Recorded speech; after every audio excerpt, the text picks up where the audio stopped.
Bonjour tout le monde, aujourd'hui je vais vous donner 3 trucs pour sortir de la peur de rater, la peur de faire des erreurs, la peur de l'échec, la peur de vous tromper. Quand j'étais à l'université, un de mes professeurs, mon professeur de psychologie sportive, m'a dit un jour « Guylaine, quand tu es en compétition, il y a 2 manières d'aborder la compétition. Tu peux soit avoir peur de rater ou tu peux avoir le désir de gagner. » Et c'est là que ça fait un déclic pour moi parce que j'ai réalisé que pour moi, la peur de rater était très, très forte, la peur de l'échec, et c'est ce qui expliquait la plupart de mes problématiques en compétition. C'est possible dans les 2 cas, les 2 cheminements sont possibles. Les athlètes parviennent à un haut niveau, tout autant avec la peur de rater qu'avec le désir de gagner. Ce qui fait la différence, c'est en fait, il y a un chemin qui est beaucoup plus douloureux que l'autre. Ces 2 moteurs, la peur de rater et le désir de gagner, c'est 2 moteurs qui peuvent t'amener à un très, très haut niveau. Par contre, le moteur de la peur de rater est de la douleur, donc le désir d'éviter, versus le désir de gagner est un moteur qui est beaucoup plus centré sur ta passion, sur ton feu, sur ta faim d'avoir des résultats, donc ta vision. Donc, c'est un moteur qui est beaucoup plus inspirant versus le moteur de la peur de rater qui est beaucoup plus douloureux. Maintenant, comment déterminer si tu as plutôt tendance à être dans la peur de rater ou dans le désir de te dépasser? Je te donne 2 trucs. Quand tu es en compétition, est-ce que tu as plutôt tendance à être focalisé sur tes forces et tes succès, tes réussites? Si oui, tu es plutôt dans le désir de te dépasser. Ou est-ce que tu as plutôt tendance à être focalisé sur tes erreurs, sur tes faiblesses? Si oui, tu es plutôt dans la peur de rater. Si, par exemple, tu te donnes un objectif de faire 0 erreur, donc aucune erreur, soit dans ton entraînement, soit dans ta compétition, quelle est ta motivation profonde? Pourquoi est-ce que tu te donnes cet objectif? Est-ce que c'est plutôt par désir de te pousser à ton maximum, de t'améliorer? Si oui, tu es dans le désir de te dépasser. Ou est-ce que tu te donnes cet objectif plutôt dans le désir d'éviter de te faire juger ou par peur de décevoir? Si oui, tu es plutôt dans la peur de rater. Donc, pourquoi est-ce que c'est important ou en fait, pourquoi est-ce que c'est plus positif, plus facile d'être dans le désir de te dépasser, dans le désir de gagner? Je te donne un exemple. Imagine par exemple que tu es en retard à ta compétition.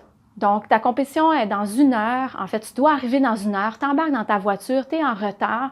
Et là, que ce soit toi qui conduises ou pas, toi, tu es focalisé vers l'avant. Donc, tu veux aller rapidement, tu regardes vers l'avant. Quand tu arrives derrière un automobiliste qui va trop lentement, tu deviens frustré. Quand tu arrives dans un bouchon de circulation, tu deviens extrêmement stressé. Et tout ce temps-là, tout ce que tu veux, c'est aller le plus rapidement possible vers ton but. Quand tu es plus détendu, quand tu es moins dans la peur de rater, dans la peur de ne pas atteindre ton objectif, dans la peur de ne pas y arriver, quand la peur s'en va, donc là, tu es plus détendu, tu es plus alerte. Donc, tu es sur la route et, par exemple, tu vas remarquer un panneau indicateur qui te dit qu'il y a un bouchon de circulation qui s'en vient. Et là, tu vas prendre une route alternative qui va t'amener plus rapidement à ton objectif, à ta compétition. Quand tu arrives dans un coin qui est un petit peu plus compliqué, avec des petites routes, des routes cachées, tu vas voir plus facilement, parce que tu vas rouler un petit peu moins vite, tu vas voir plus facilement la route qui est cachée en arrière des arbres. Et là, tu vas la voir et tu vas la prendre, ce qui va te permettre d'arriver plus rapidement que si tu avais fait un détour parce que tu étais passé trop rapidement, tu ne l'avais pas vu. Donc, quand tu es dans le désir d'avancer, de te dépasser, tu es plus détendu, donc ta vision est plus large. Autant physiquement, ta vision périphérique est plus large, tu es plus à même de saisir les occasions, les opportunités, les informations qui pourraient te permettre d'arriver à ton objectif plus rapidement. C'est la même chose en sport. Quand je suis en sport d'équipe, par exemple, quand je suis sur le terrain, physiquement, quand je suis extrêmement stressée et trop centrée sur le résultat, sur l'objectif et sur la peur de rater, donc là, je suis focalisée en avant et ma vision périphérique n'est pas assez large pour voir des choses qui pourraient me donner des indices et m'aider à mieux performer.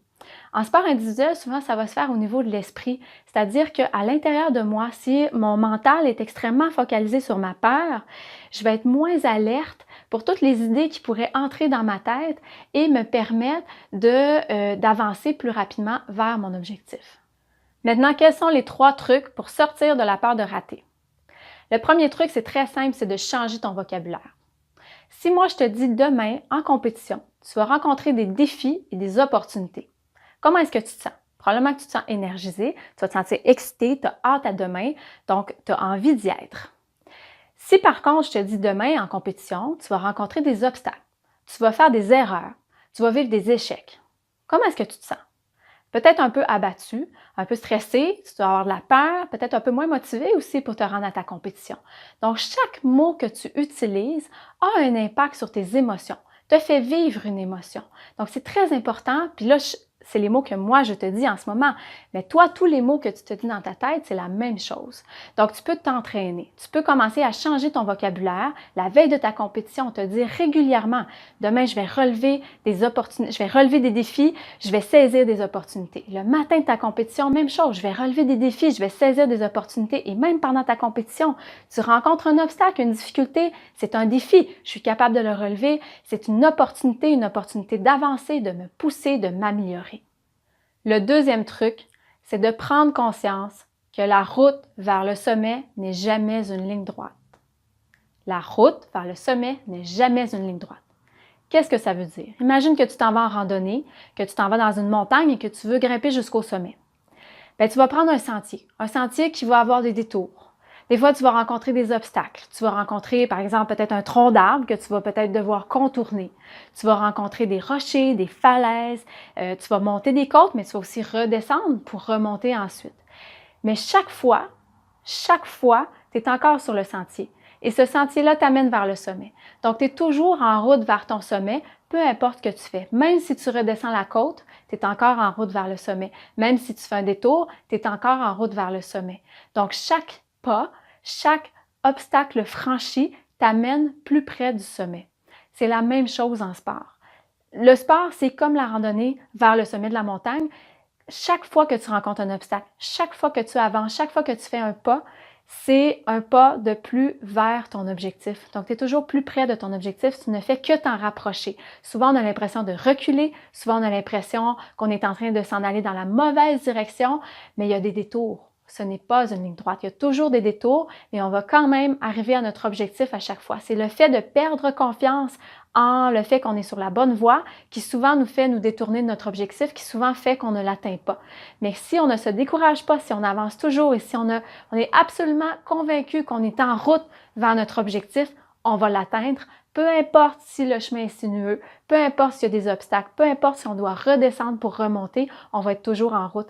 Et même si, par exemple, tu rencontres un obstacle sur la route dans ta randonnée vers le sommet de la montagne, si tu rencontres un obstacle et que tu rencontres le même obstacle plus tard, tu vas probablement avoir des meilleures idées la seconde fois pour franchir ton obstacle plus rapidement parce que tu t'es entraîné sur le premier obstacle. Donc, en sport, c'est la même chose. Chaque fois que tu rencontres un obstacle, à chaque fois que tu rencontres le même obstacle un petit peu plus tard, il est toujours plus facile à franchir.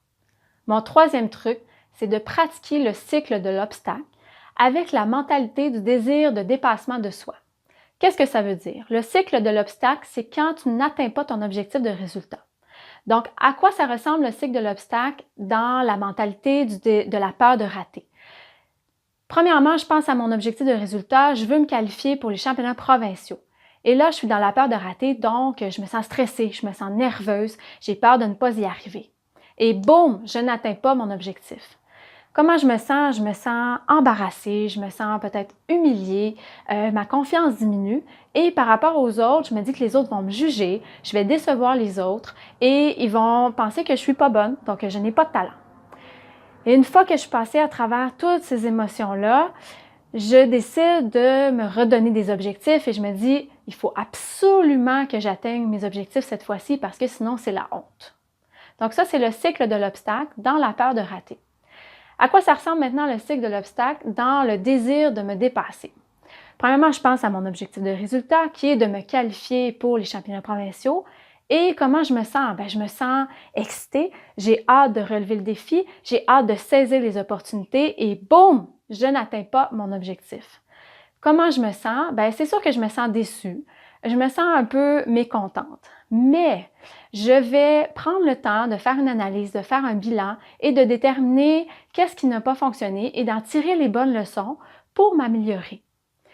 Et par rapport aux autres, comment je me sens? Bien, l'opinion des autres a plus ou moins d'importance pour moi parce que moi, je sais ce que je vaux. Je sais que je suis bonne, je sais que j'ai du talent et je sais que je peux atteindre mon objectif. Ça va juste me prendre un peu plus de temps, c'est pas grave. Donc, je relève mes manches, je me donne un nouvel objectif et je me relance avec toujours cette même excitation, le désir de relever le prochain défi et de saisir les opportunités. Le but de l'exercice, c'est de pratiquer le cycle de l'obstacle. On veut s'entraîner à représenter, à recréer les émotions du désir de me dépasser. Donc l'excitation, la hâte, le désir de relever les défis, de saisir les opportunités. Et ensuite, une fois que j'atteins pas mon objectif, c'est ça le plus important, c'est de recréer, oui, peut-être de la déception, mais ensuite, tout ce processus de revoir mes objectifs et de me dire que je tire tout simplement les leçons, que je vais revenir plus forte et que je vais m'améliorer et de ressentir le fait que les yeux des autres, l'opinion des autres n'a pas tant d'importance sur l'opinion que j'ai de moi-même. En fait, ne change pas du tout l'opinion, les yeux que je pose sur moi et le fait que moi, je me trouve bonne, que je trouve que j'ai du talent et que je sais que je vais atteindre mon objectif. Donc, je veux recréer ces émotions-là le plus souvent possible, soit par de la visualisation, ça peut être les yeux ouverts, les yeux fermés, mais je veux revoir une situation où je n'atteins pas mon objectif et comment est-ce que je pourrais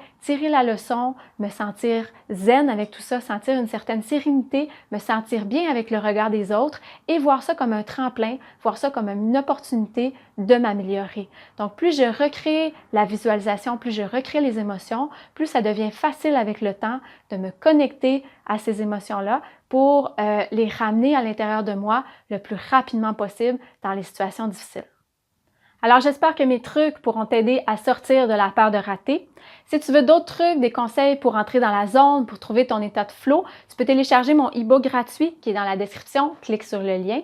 Et si mes conseils te sont utiles, aime la vidéo et abonne-toi à ma chaîne YouTube. Et sur ce, on se dit à la prochaine.